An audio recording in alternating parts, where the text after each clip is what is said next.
I call the February 20th meeting of the School Board of Palm Beach County to order and ask the school board clerk to take the roll, please. District 1, Barbara McQuinn. Here. District 2, Chuck Shaw. Here. District 3, Karen Brill. Here. District 4, Erica Whitfield. Here. District 5, Frank Barbieri. Here. District 6, Marcia Andrews. Here. District 7, Deborah Robinson. All right, so we have quorum with all 7 board members present. The record should also reflect that at the dais tonight we have Inspector General Lung Chu, General Counsel Julianne Rico, Nolan Ursoy, the County Council of Student Council Presidents, our board clerk Carol Bass, and of course Superintendent Dr. Fenoy. Tonight we have 2 proclamations on the agenda. The first is a proclamation recognizing February as Career and Technical Education Month. We also have a proclamation designating February 14th as a day of remembrance in honor of the 17 victims of the incident at Marjorie Stoneman Douglas High School. We will vote on those proclamations later in the meeting under new business. Now, at this time, I'd like to introduce the Forest Hill Community High School Army Junior ROTC, who will be presenting the flag, and here to sing the national anthem is a group of our middle and high school students who perform under the name Faith Place Center for Arts Education. They also will be singing Lift Every Voice and Sing in honor of Black History Month. And following them, the Dynamic Impact Drumline from Galaxy Elementary School under the direction of Janelle Andrews, the band director, and Lisa Steele, the principal of that school, will be performing for us. Would you all please now stand for the pledge and the national anthem?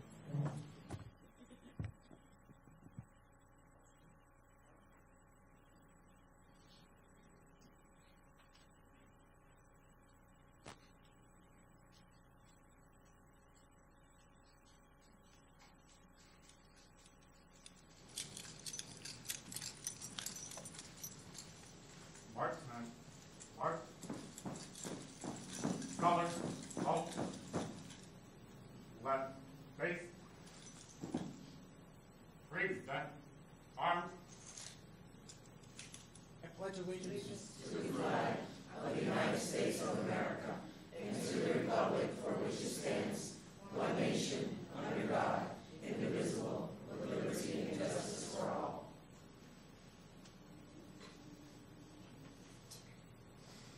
Oh, say, can you see by the dawn's early light what so proudly we hailed at the twilight's last gleaming, whose bright stripes and bright stars through the perilous fight o'er the ramparts we watched were so gallantly streaming. And the rockets' red flags bursting into the night that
Please be seated, everyone.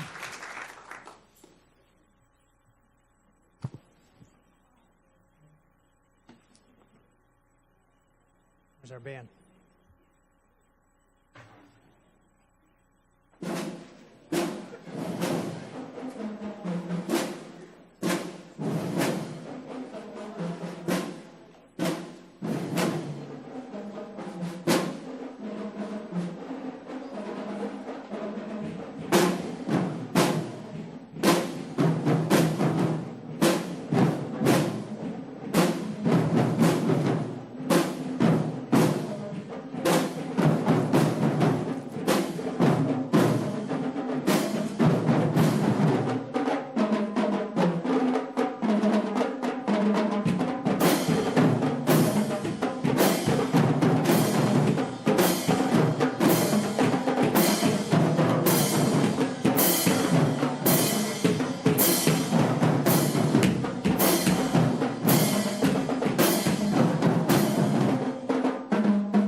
remarkable students from Galaxy Elementary School.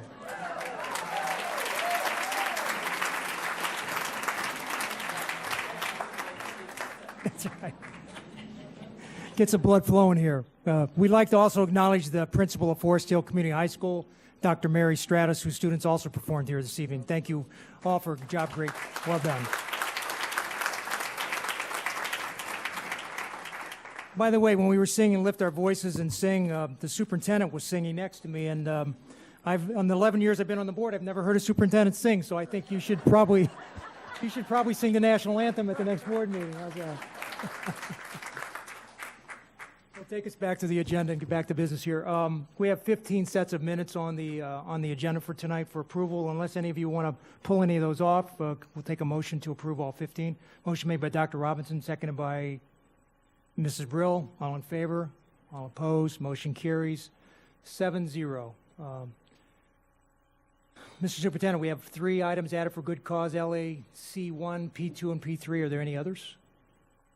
Mr. Chairman, there are nothing else to add. And you have any to withdraw? Sir, I have nothing to withdraw. We have 2 items that have been pulled so far, FMPF1 and FMPF3. Any board member want to pull anything else at this point? Okay, we need a motion to approve the agenda.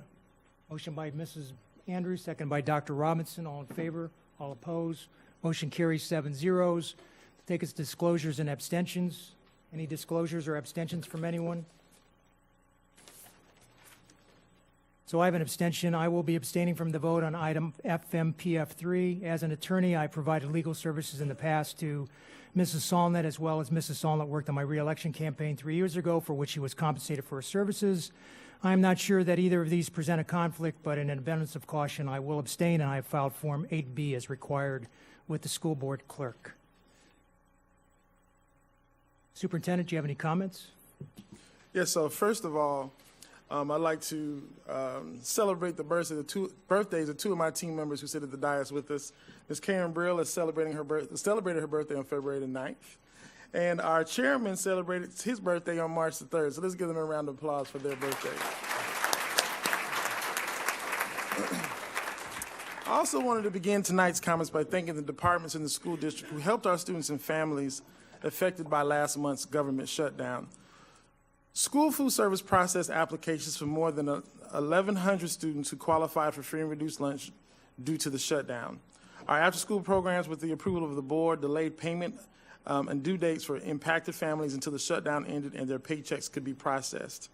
Additionally, $630 worth of gas and grocery gift cards for furloughed federal workers were collected during the District Office Diversity and Business Practices Prime Vendor Showcase community event.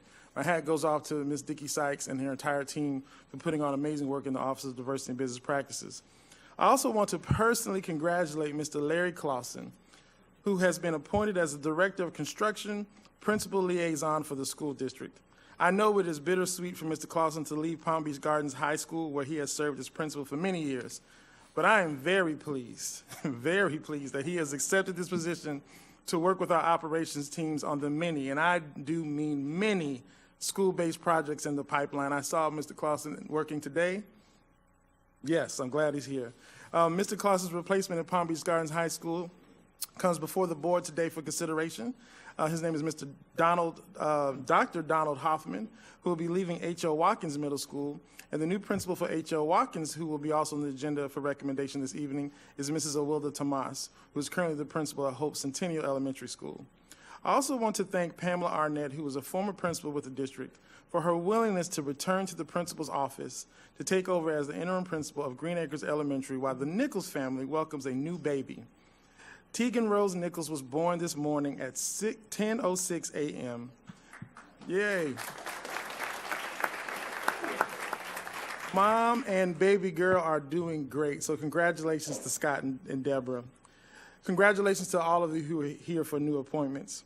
The school district has kicked off its annual One Giving campaign to provide financial support to 4 very important causes in our community that provide services to our students, employees, and the community.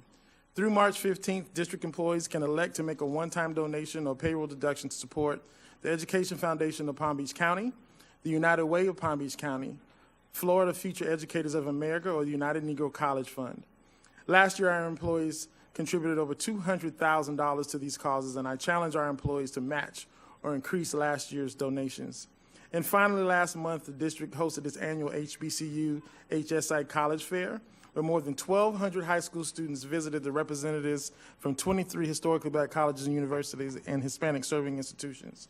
Over the course of the two-day event, 1,723 college acceptances were granted, and get this, over $11 million in scholarships were awarded to these deserving students. This figure is up over $2 million from last year. Again, let's give all these students another round of applause. Mr. Chairman, this concludes my comments for this evening. Thank you, Mr. Superintendent. Thank you, Mr. Superintendent. Board comments, Mrs. McQuinn. Thank you. First, how unexpected to have this incredible opening to our board meeting. So thank you very much to the students who performed and for the directors who worked so hard with them for very little compensation. So I appreciate that. It was just a great way to start the meeting. Also, thank you. Congratulations to I want to add my personal congratulations to Mr. Larry Clausen. He held down the fort at Palm Beach Gardens High School for 10 years, almost unheard of. And of course, I'm going to remind you that I was a math teacher at Palm Beach Gardens High and former principal of Palm Beach Gardens High. My son and my stepson are both graduates of Palm Beach Gardens High School. So I want to add my personal thanks to Mr. Clausen for his amazing leadership at the school.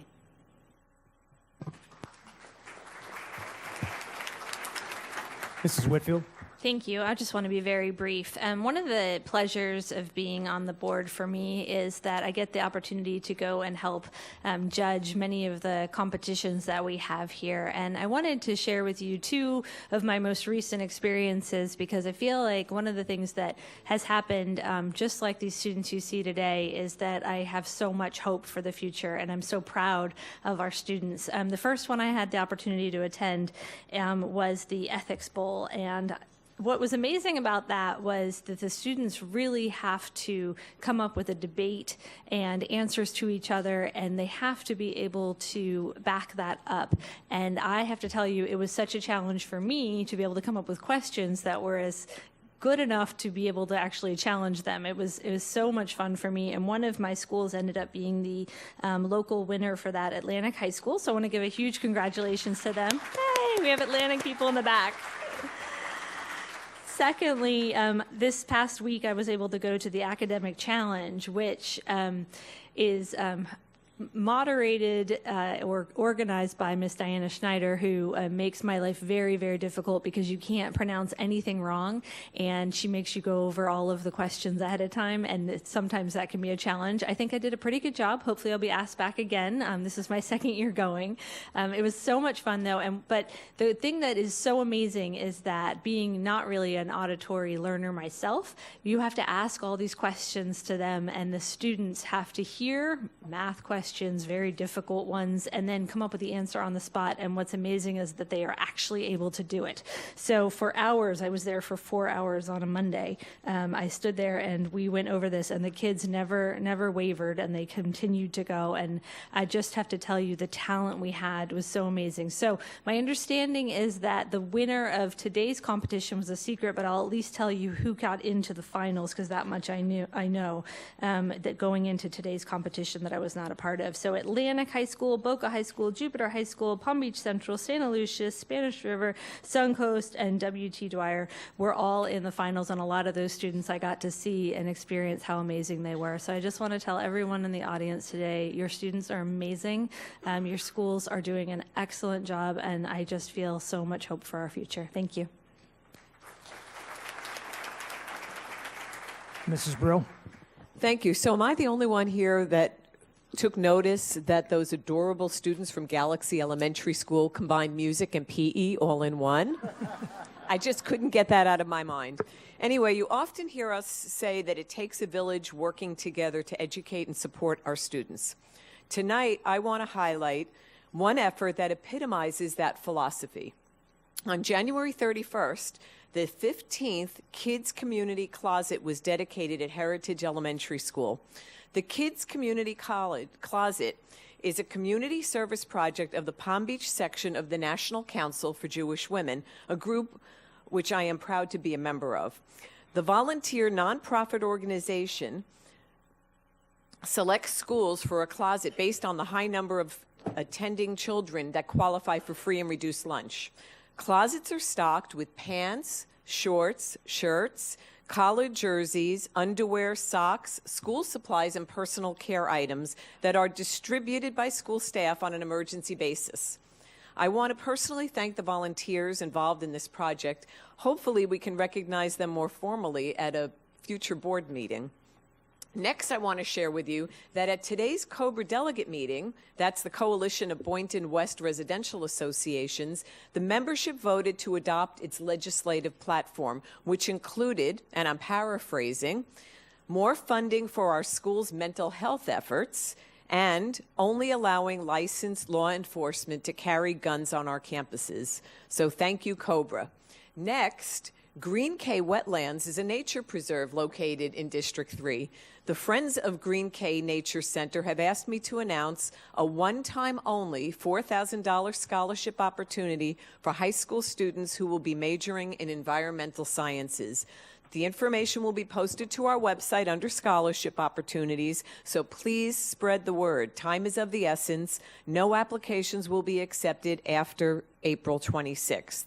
And now, finally, for those of you who have four-legged furry family members, Cab Corp, the Community Assistance and Benefit Corporation, along with Palm Beach County Fire Rescue, asked me to mention at this meeting their initiative to save your pets. They are distributing these stickers to be placed at all entries to your home. You can write how many cats and how many dogs you have on the sticker, so that in the awful event that you have a fire, Fire Rescue will know to look for those family members. I have the stickers with me, and I will ask our board clerk to place a pile of them by both exits so that you can help yourselves on your way out and help save your family members. Thank you very much. Mrs. Andrews? Thank you. And today I had the opportunity to attend the Race to Equity Summit at the Palm Beach County Convention Center. And did I learn so many things. It was just wonderful to see the School District of Palm Beach County partner with the Children's Service Council and many of the stakeholders to talk about equity as it relates to economics, education, etc. It was so many things that you learn that it's about individuals to make the difference when it comes to equity. It's also about institutions to do the right thing as it relates to equity. Facing, embracing, and leading with equity. That's all of our roles. And I can't tell you about everything I learned, but there's one speaker that said something that was quite very, very wonderful that I'd like to share with you. And she says, if someone asks you about your race, what is your race? You need to answer one question to that question. We only have one race, not the black race, not the white race, but the human race. We have different cultures, and in our schools, we should be teaching about the different cultures. But we all are one, and we have only one race, the human race. The conference goes on tomorrow. Dr. Robinson will be on the panel. Dr. Fano, I see you're in the book. You're on the panel to speak tomorrow. It's been a wonderful week of coming together. We have so many problems that we must face, and we must, as individuals, come up with answers to do a better job for equity for all. And so I ask you to let's work together as a school board as it relates to equity for our children, for our adults, for the community, continuing to work together each and every day, because the problem will not be solved in one conference or a few conference meetings. We have to live it every single day. And a couple of other things I would like to say to you is that I had an opportunity to go to the Red Apple Supply Store. Thank you, Education Foundation, for all you do. Meredith Tripp, you're just so awesome. And teachers, The Red Apple Supply Store is making a difference for you in your classrooms. And as I looked at all of the supplies there and everything that you could get for free, I was just thrilled. So if you haven't had a chance to go to the Red Apple Supply Store, do so. And we also had a wonderful unveiling of the marquee out at West Tech. Dr. Charlene Ford, the principal, as well as the community, came out to West Tech, and we were all standing under the new marquee, and we had the sign company to come and turn the lights on to set up the marquee for action at West Tech. Community representatives were there, students came from the programs, adults from the programs, because West Tech is a place where you learn to earn. So it was a great day for the dedication of the marquee, and we'll continue to work hard at West Tech to educate our students and make sure they're career ready with vocational skills. And lastly, I'd like to say the Principal's A-Team Banquet at Glade Central High School. It's an annual event. If you haven't been there to see the showcase of students who have already completed their senior year requirements, their parents come together for an annual banquet where every senior that's met their GPA, they've passed the FSA, they've done their community service hours, they're heading to college or career or the military, they receive their cords to wear around their neck, they get jackets saying, "I'm on the Principal's A-Team." It's a fabulous event. I congratulate Glade Central High School, the principal, all of the students, the seniors. You made it happen. Your parents were so proud. The school district is proud. Keep up the great work. Students, teachers, staff, the school district is behind you 100% in all the things we do out in the community, in the schools each day. Thank you.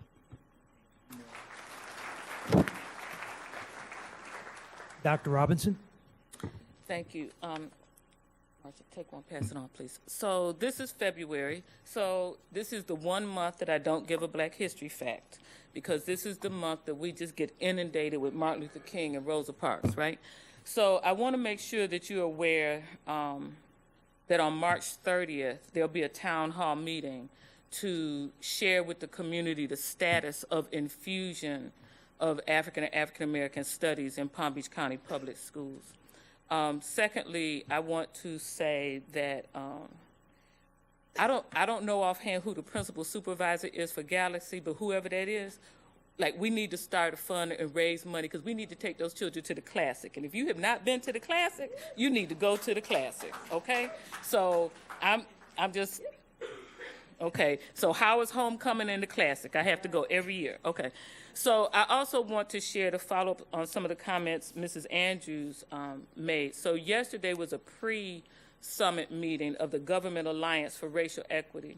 And it's interesting because so much of this racial equity work, when you hear these organizations, are spin-offs from the mother organization, which is the People's Institute for Survival and Beyond out of New Orleans. But they actually have a guide to help us walk through our policies and procedures and getting to racial equity. Now, the speaker that I believe Mrs. Andrews was speaking about that said all that human race stuff was Jane Elliott, the famous woman that did the Blue Eyes, Brown Eyes study. So I had to have a little conversation with her afterwards, because I'm not quite sure that she knew who her audience was. So I've been walking this racial equity walk for 2 decades plus. I was quite disturbed to hear her comments. It is fine to say that we are all one race scientifically, but let us be quite clear.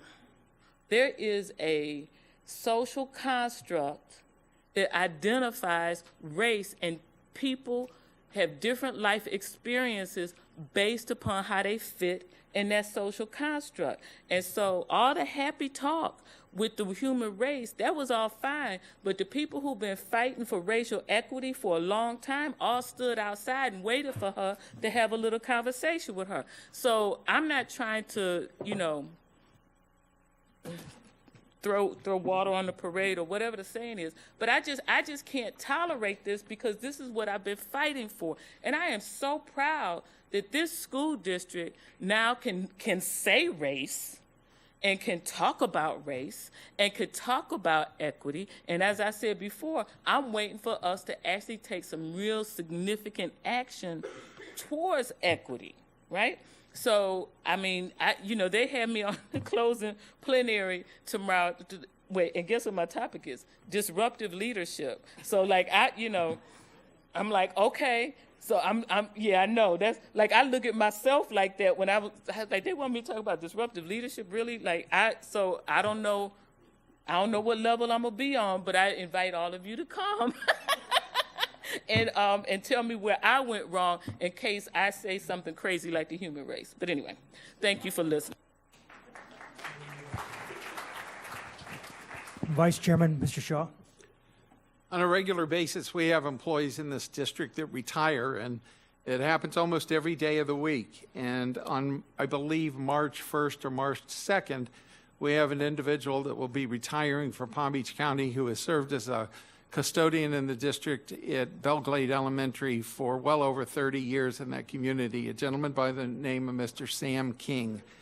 And I heard some people react, so he is somebody that everyone in the Glades knows, Sam. And this is a gentleman who has spent his entire career not only working at the school and doing his job as a custodian, but he has done the job for the community and has been so active and so supportive of students and teachers and principals and the community for such a long time that this is someone that we need to recognize. And I would like to publicly thank Sam for being a very wonderful person, for being the kind of he is absolutely the model of what we hope that people in public education are. When I was in the area office, I was not allowed on the campus at Belglade Elementary until I saw Sam before I went in to see the principal. So that shows his stature in the community. But Sam, if you're out there and you hear this tonight, we certainly congratulate you and wish you the very best.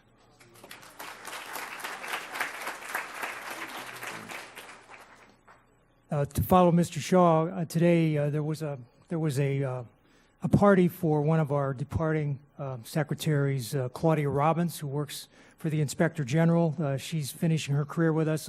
For many years, she was in her schools. The last school she was in, I believe, was Boca High School, where she was the confidential secretary.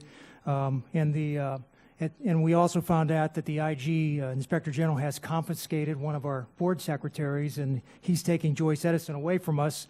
I told Joyce, if you think people try and avoid the board office, you're not going to get any visitors in the Inspector General's office, so you might as well pack a lunch because nobody's going to want to eat with you. So anyway, we wish Joyce a lot of lunch. Well, a lot of luck in her new position in the Inspector General's office. It's true. I say, if you ever stand outside the Inspector General's office, you never see anybody going through that door that's happy, I'll tell you. Except probably the people that work in there. So anyway, we wish Joyce a lot of luck in her new position and also Mrs. Robbins in her retirement. We typically recognize those at our board meetings, those members of our those of our employees who have passed away, and so I'd like to take a moment to recognize 3 of our employees who have passed away recently. Samuel Dixon Payne, he was a teacher in vocational business education at Turning Points Academy. He was born in 1952 and he died in 2019. Tracy Sumter, food service assistant 1 in Loggers Run Middle School. She was born in 1971 and died in December of 2018. And Edwin Urbina, mechanical technician 1 in facility services. He was born in 1959 and passed away in 2018. If we could have a moment of silence in remembrance of these employees and their families.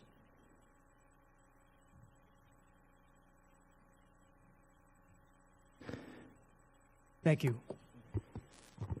The next item on our agenda is something new that we haven't had before.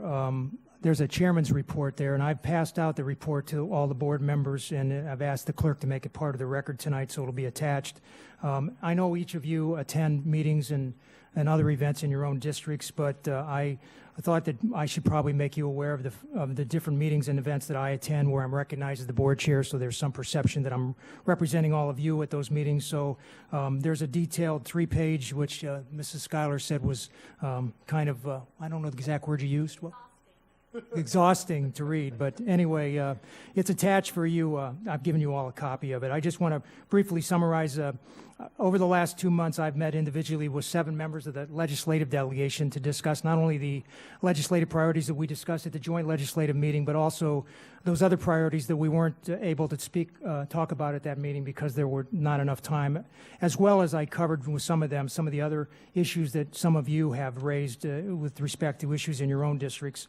We're in the process of scheduling meetings with other members of the state Senate and the representatives there that I haven't met yet with.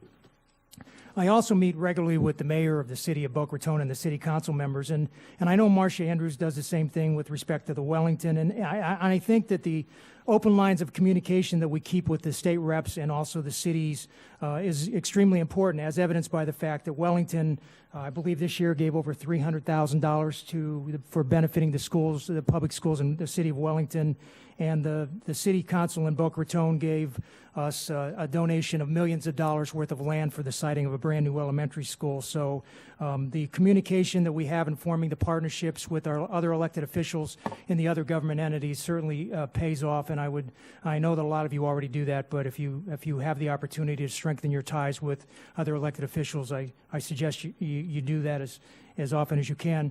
I also have met with 2 of the county commissioners. There's 5 more that are being scheduled. There's 2 issues that I've discussed with them. One is the need for the county commission to start requiring developers to set aside land for us. If they're going to continue approving large developments, they need to understand that those large developments generate children, and those children have to have classrooms, and we're running out of space in some areas of the county. So far, 2 of the commissioners, Commissioner Weiss and Mayor Bernard, have indicated that they would certainly consider doing that. Again, I'm scheduling meetings with the other 5 to try and talk to them about that also. And the other thing is I'm asking them to let's get moving on the increase in the impact fees. It's been kind of delayed by the county commissioners for a couple years, and I think it's time that we get that resolved. Currently, I believe the impact fees for the school district are just under $2,000 per home. If you figure 1,000 homes, that's what, if I do my math correctly, that's $2 million. I think an elementary school cost is about $25 million. So certainly, if 1,000 homes generate kids for an elementary school, $2 million is not going to cut it. So they need to raise those impact fees to help us be able to provide classroom space for the children that they're bringing into our county by building these homes. And finally, at the suggestion of our Chief of Staff, Mrs. Schuyler, the board office is in process of scheduling a meeting for me with the new supervisor of elections, Wendy Sartari-Link. Since the supervisor needs to use our schools as polling sites, I believe an open line of communication between the board and the supervisor is extremely important. And finally, in the near future, Superintendent and I will be traveling to Tallahassee to garner support for Senate Bill 294 and House Bill 889 filed by Senator Monfort and Representative Buchanan, respectively. These companion bills are important pieces of legislation that would alleviate the district of future issues with the Ed Plant Survey, cost per student station, and capital outlay for construction. So the report is attached for all of you to review, and it'll be attached. And I should have said this to myself before I said all that very quickly. This is a reminder that this meeting is being transcribed in real time to provide closed captioning for the hearing impaired, so please pace your speaking to allow for that. So somebody can review the tape and just slow it down so that everything I just said they can transcribe. I would appreciate it. So sorry about that. My habit is, my wife tells me all the time, is talk slowly or don't talk at all. 47 years I've been married, so I listen to what she tells me to do. Absolutely. The next item on the agenda are presentations, and at this time,